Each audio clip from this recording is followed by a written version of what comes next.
എടി വെളുത്തുവാമേ, വെളുത്തുവാമേ. അല്ല, ഇതാര്? നിനക്കറിയാൻ പാടില്ലടാ, ഈ കറുത്തവരെന്തിനു കാണാൻ പറഞ്ഞത്? ഇറങ്ങിപ്പോടാ സെറ്റ്. എന്റെ പൊന്ന് വെളുത്തുവാമേ, എന്റെ അടി മാത്ര വെളുത്തിട്ട് ബോളെല്ലാം കറുപ്പ. എന്നാലും ഈ മോഹിനിയാട്ടം പഠിക്കണം. പ്ലീസ് പ്ലീസ്, നടത്തരും എൻ്റെ ആഗ്രഹം, പ്ലീസ്. ഏറ്റ തള്ളതില്ലേ കണ്ട സൈക്കിളോടാ, പിന്നെയാണ് ഞാൻ നിന്നെ മോഹിയായിട്ട് പഠിവിടെ. പോടാ ഇറങ്ങി. ഇനി സത്യവാമേ, ബാക്കിയുള്ള ഞാൻ പൂട്ടിയിട്ടോണ്ട് വരാം. ഇത് കണ്ടോ, ഞാൻ തൂത്തുകൊണ്ട് ഇരിക്കാണ്ടില്ലേ. ഞാൻ നക്കി തുടച്ച് വെളുത്തതായിട്ട് വരാം. പിന്നെ കാലകത്തിന്റെ വിഷയമല്ലേ, അത് നമുക്ക് നോക്കാം. കാലകത്തി വെച്ചിട്ട് നമുക്ക് കളി തുടങ്ങാം, കുഴപ്പമില്ലല്ലോ. എടാ മോനെ, നല്ല വെളുപ്പും നല്ല ഇതുള്ള ആൾക്കാർ മാത്രം വന്നിട്ടുള്ള മോഹിനിയാട്ടം, അല്ല നിന്നെ പോലെ കാക്കയെ കറുത്തിരിക്കണമെന്നൊക്കെ വന്നിട്ടുള്ള. പോടാ ഇറങ്ങി.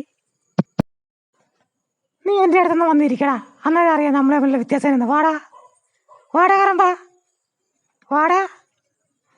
ധൈര്യം ഉണ്ടി വാടാ, നീ അടുത്ത് വന്നിരിക്കാ. ആ നോക്ക്, ആർക്കാ സൗന്ദര്യം നോക്കടാ. വെളുപ്പിനാണോ ഉറപ്പിനാണോ ഒന്ന്? എൻ്റെ വെണ്ടാട്ട പൊട്ടിപ്പോയോ? ഞാൻ വെറുതെ വിട്ടിരിക്കുന്നു കേട്ടാ.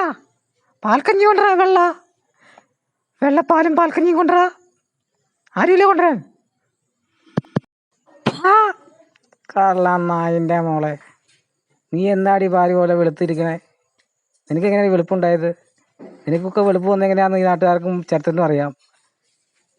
കണ്ട സാഹിബന്മാരും നമ്പൂതിരിമാരും കയറി ഇറങ്ങി നിന്നെയൊക്കെ വെളുപ്പിച്ചെടുത്തത് ആരകുറ്റാടി. നീ കണ്ടിട്ട് മോഹിനിയാട്ടം പഠിപ്പിക്കാതെ നീ ഡയലോഗ് അടിക്കണം. നീ വാൽക്കുഞ്ഞൊന്നും വെളുത്തല്ല കുടിച്ചല്ല വെളുത്തെന്ന് നാട്ടുകാർക്കും ചരിത്രവും പറയാം. എന്നിട്ടാ നീ എൻ്റെ അടുത്ത്, ഈ കറമ്പൻ്റെ അടുത്ത് കളിക്കണേ? നടക്കില്ലാണ് നമ്മളെ. എന്റെ പൊന്നു പോലെ ഈ ചരാതര വാദിക്കുമ്പോ എന്തെങ്കിലുമൊക്കെ വിളിച്ചു പറയണ്ടേ? അതുകൊണ്ട് പറഞ്ഞ, അല്ലാണ്ട് നീ കറുത്ത കൊടുത്തു വരുന്നോട്ടെ. ഞാനൊന്ന് വൈറലായിക്കോട്ടെ മോനെ, നീ ക്ഷമിക്കടാ. നിനക്കുള്ള പൈസ വേണി ഞാൻ തരാം, കുഴപ്പമില്ലല്ലോ. നീ ക്ഷമിക്കടാ. എടി കാവറിച്ചിട്ടല്ലേ, ഒരു കാര്യം മനസ്സിലാക്കണം. യഥാർത്ഥ കലയുള്ളൂ കറുത്തവർക്കാരെ മാത്രമേ ഉള്ളൂ. അത് നീ മനസ്സിലാക്കണം. അല്ലാതെ നിന്റെ കലയൊക്കെ എന്നാ കണ്ട രാജാക്കന്മാരുടെ മുമ്പിൽ ദാസി തുണി അഴിച്ചിട്ടുള്ള മോഹിനിയാട്ടം ഇതൊന്നും അല്ല കല. യഥാർത്ഥ കല ഇവിടെയുള്ള കറുത്ത വർഗ്ഗക്കാരും അവരുടെ സാധാ ജനങ്ങൾക്കാണ് കല ഉള്ളത്. ആ കലയാണ് ഈ ലോകത്ത് പ്രശസ്തിയുള്ളൂ.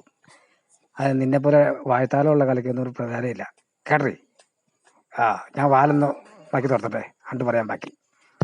എൻ്റെ പൊന്നോ, പാൽക്കഞ്ഞി കിട്ടിയില്ല, എനിക്ക് പാൽക്കഞ്ഞി കിട്ടിയില്ല. ഞാൻ ഒന്ന് വിളിപ്പിക്കട്ടെ, എൻ്റെ ശരിയൊന്ന് വിളിപ്പിക്കട്ടെ. പാൽക്കഞ്ഞി കേട്ടെ, ഇവൻ്റെ ശബ്ദം കേട്ട് എൻ്റെ തോലി കറുത്തു പോയി. ഒന്ന് വിളിപ്പിക്കട്ടെ, പെട്ടെന്ന് വിളിപ്പിക്കട്ടെ. സോറി മോനെ. എടാ കറമ്പാ, വാ, നിന്നെ ഡാൻസ് പഠിപ്പിക്കാൻ വാടാ. ഇങ്ങനെ ആദ്യം നക്കി തോർത്തണം. ഇങ്ങനെ നക്കി നക്കി നക്കി എല്ലാം തോർത്ത് വെളുപ്പിച്ച് വെള്ളയാവുമ്പോൾ നിന്നെ കാലൊക്കെ കത്തി വെച്ച് നമുക്ക് മോഹിനിയാട്ടം അരമണ്ഡലത്തിൽ നിന്ന് അഭ്യസിക്കാട്ടോ. നീ എന്നായിരുന്നു നീ വിളിപ്പിക്കുക, ശരീരം മൊത്തം വിളിപ്പിക്കട്ടാ. എന്നിട്ട് നീ വാ, എന്നിട്ട് നമുക്ക് മോഹിനിയാട്ടം അഭ്യസിക്കാം കേട്ടാ. ശരിക്കും തുടയ്ക്കുക, വെളുക്കട്ടെ, പാല് പോലെ വെളുക്കട്ടെ, തുടയ്ക്കുക ശരിക്കും നക്ക്. പാൽക്കഞ്ഞി വരാറായി. ഒരു കാര്യം പറയട്ടെ വെളുത്തുവാമേ, ഈ ലോകം ഇതൊന്നുമല്ല. നീ കാണുന്ന ലോകമല്ല ഇത്. ഈ ലോകമൊക്കെ മാറിപ്പോയി. ഇപ്പോഴും ജാതി മതവും ഒക്കെ ആയിട്ട് നടക്കുന്ന കുറേ വിവരമില്ലാത്തവന്മാരുണ്ട്. അത് അവരെ ഇത് മറയ്ക്കാൻ വേണ്ടി ആ കാലം കടന്നുപോയി. അപ്പം നീ ഒരു കാര്യം മനസ്സിലാക്കണം. നമ്മൾ കലയായാലും രാഷ്ട്രീയമായാലും എന്തായാലും മനുഷ്യനെ അധിക്ഷേപിക്കരുത്, വംശീയമായിട്ട് അധിക്ഷേപിക്കരുത്. ബാക്കി അധിക്ഷേപിച്ചു യാതൊരു വിഷയവുമില്ല. നീ വെളുത്തിങ്ങനെ വെളുവിളാന്നിരിക്കുക, അല്ലാതെ നിനക്ക് തലയ്ക്കല്ല ബോധമുണ്ടോ? ഇല്ല. പിന്നെ പലതരം കളിയുണ്ട്, അതെല്ലാം നിനക്കറിയില്ല. ആ കളിയൊന്നും നിനക്ക് മോഹിനിയാട്ടത്തെ പറ്റി മാത്രമല്ലേ അറിയാവുള്ളൂ. അപ്പോൾ പല കളിയും കളിക്കും. ഇപ്പോൾ കറുത്ത ആൾക്കാരും വെളുത്ത ആൾക്കാരൊക്കെ പല കളിയും കളിക്കും. ആ കളിയൊക്കെ നിനക്ക് കളിക്കാനുള്ള പ്രായം കഴിഞ്ഞു പോയി. അതുകൊണ്ട് പൊന്ന് വെളുത്തുവാമേ, നീ വല്ലോ കുഴമ്പും തേച്ച് വീട്ടിൽ ആ പിള്ളേരെ കൊച്ചുമക്കളുണ്ട്, അവരെ കറുത്താണെങ്കിൽ നോക്കരുത്. കറുത്ത പിള്ളേരാണെങ്കിൽ നോക്കരുത്, വെള്ള പിള്ളേരെ മാത്രം നോക്കാവുള്ളൂ. അപ്പോൾ അവരെയൊക്കെ താലോലിച്ച് ഇരിക്കുക. ഇനി അഥവാ നീ തലമുടി വെളുപ്പിക്കണമെങ്കിൽ പെയിൻറ്റിങ്ങോ എന്തെങ്കിലും നടത്തുക. പിന്നെ അടിയിൽ എവിടെയെങ്കിലും കറുപ്പാണെങ്കിൽ അതും ഒന്ന് വെളുപ്പിച്ചേക്കുക. ഇങ്ങനെ ഇതേപോലെ നക്കി വെളുപ്പിച്ചേക്കുക. കണ്ടില്ലേ, നക്കി നക്കി അടിയിൽ വെളുപ്പിക്കുക. അപ്പം മൊത്തത്തിൽ വെളുപ്പം ആയിക്കോട്ടെ.